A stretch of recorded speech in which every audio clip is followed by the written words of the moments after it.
Hello friends, welcome to our channel festive faces. আজকে আমরা গেছিলাম ঘাগরবুড়ি। তো সেই মন্দিরটার সম্পর্কেই সমস্ত তথ্য আজকে তোমাদের সাথে শেয়ার করব। প্রায় 400 বছর আগে আজকের আসানসোল এলাকা ছিল জঙ্গলে ঘেরা। এই ঘাগরবুড়ি অঞ্চল ছিল একদমই ফাঁকা। ঘাগরবুড়ির পাশেই আছে নুনিয়া নদী।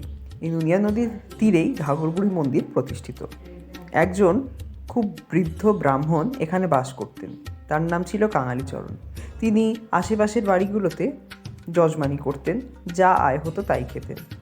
একদিন তিনি কোনো উপার্জন না করেই বাড়ি ফিরছিলেন এবং প্রচণ্ড ক্লান্ত ছিলেন। ক্লান্ত হয়ে তিনি বিশ্রামরত হন এই ঘাগরবুড়ি মন্দির অঞ্চলেই। তখন এখানে কিছু ছিল না। তখনই তিনি স্বপ্নে একজন ঘাগরা পরিহিতা বুড়িকে দেখতে পান। সেই বুড়িকে দেখে তার চোখ ঝলসে যায় এবং সেই বুড়ি এসেই তাকে বলে যে, তোর কোলে আমি 3টে পাথরখণ্ড রেখে দিয়ে যাচ্ছি, এই 3টে পাথরকেই তুই প্রতিষ্ঠিত করবি এখানে। তারপরেই সেই কাঙালিচরণ এখানে সেই 3টি প্রস্তরখণ্ডকে প্রতিষ্ঠিত করেন এবং সেটিই হয়ে ওঠে আজকের ঘাগরবুড়ি মাতার মন্দির।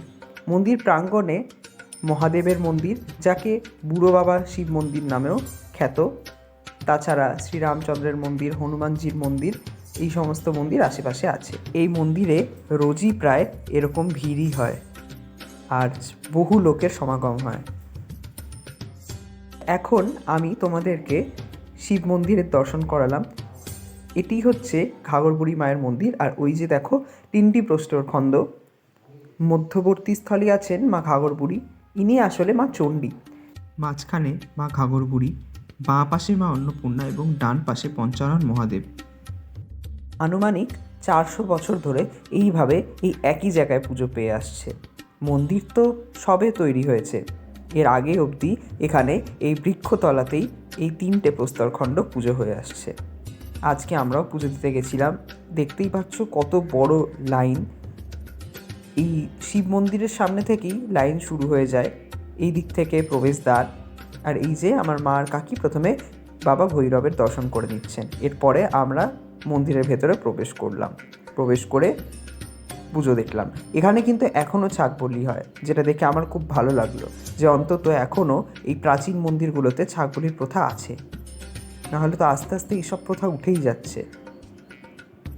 এরপর মন্দির থেকে বেরিয়ে মন্দিরের থেকে কিছু দূরেই আরও 2টো মন্দিরে গেলাম। এই মন্দির একটা হচ্ছে সাই বাবার মন্দির, যেটা সাদা রঙের মন্দির তোমরা দেখতে পাচ্ছ। এখন প্রথমে তোমাদের সাই বাবারই দর্শন করাবো, আমাদেরকে নিয়ে যাব তার পাশে আরেকটা বড় মন্দিরে। এই মন্দিরটা হচ্ছে মূলত বাবা মহাদেবের মন্দির। বাইরে দেখতেই পাচ্ছ নন্দী মহারাজের বিগ্রহ রাখা। নন্দী তো থাকবেই মহাদেবের মন্দিরের বাইরে। মধ্যবর্তী স্থলে আছেন মহাদেবের বাম পাশে এবং ডান পাশে শ্রী গণেশজির মন্দির এবং শ্রী বজরংবলীর মন্দির। তাছাড়া এই মন্দিরের ভেতরেই লক্ষ্মীনারায়ণের মন্দিরও আছে। গণেশ বজরংবলীর পর তোমাদের লক্ষ্মীনারায়ণেরও দর্শন করাবো। এই নিয়েই এই পুরো মন্দির চত্বর।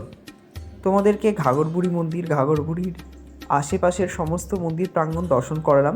শুধু নুনিয়া নদী তোমাকে দর্শন করতে পারলাম না, যেহেতু সেখানে প্রচণ্ড ভিড় ছিল, কিছু দেখা যাচ্ছিল না, যদিও সেটাও এখানকার একটা আকর্ষণ।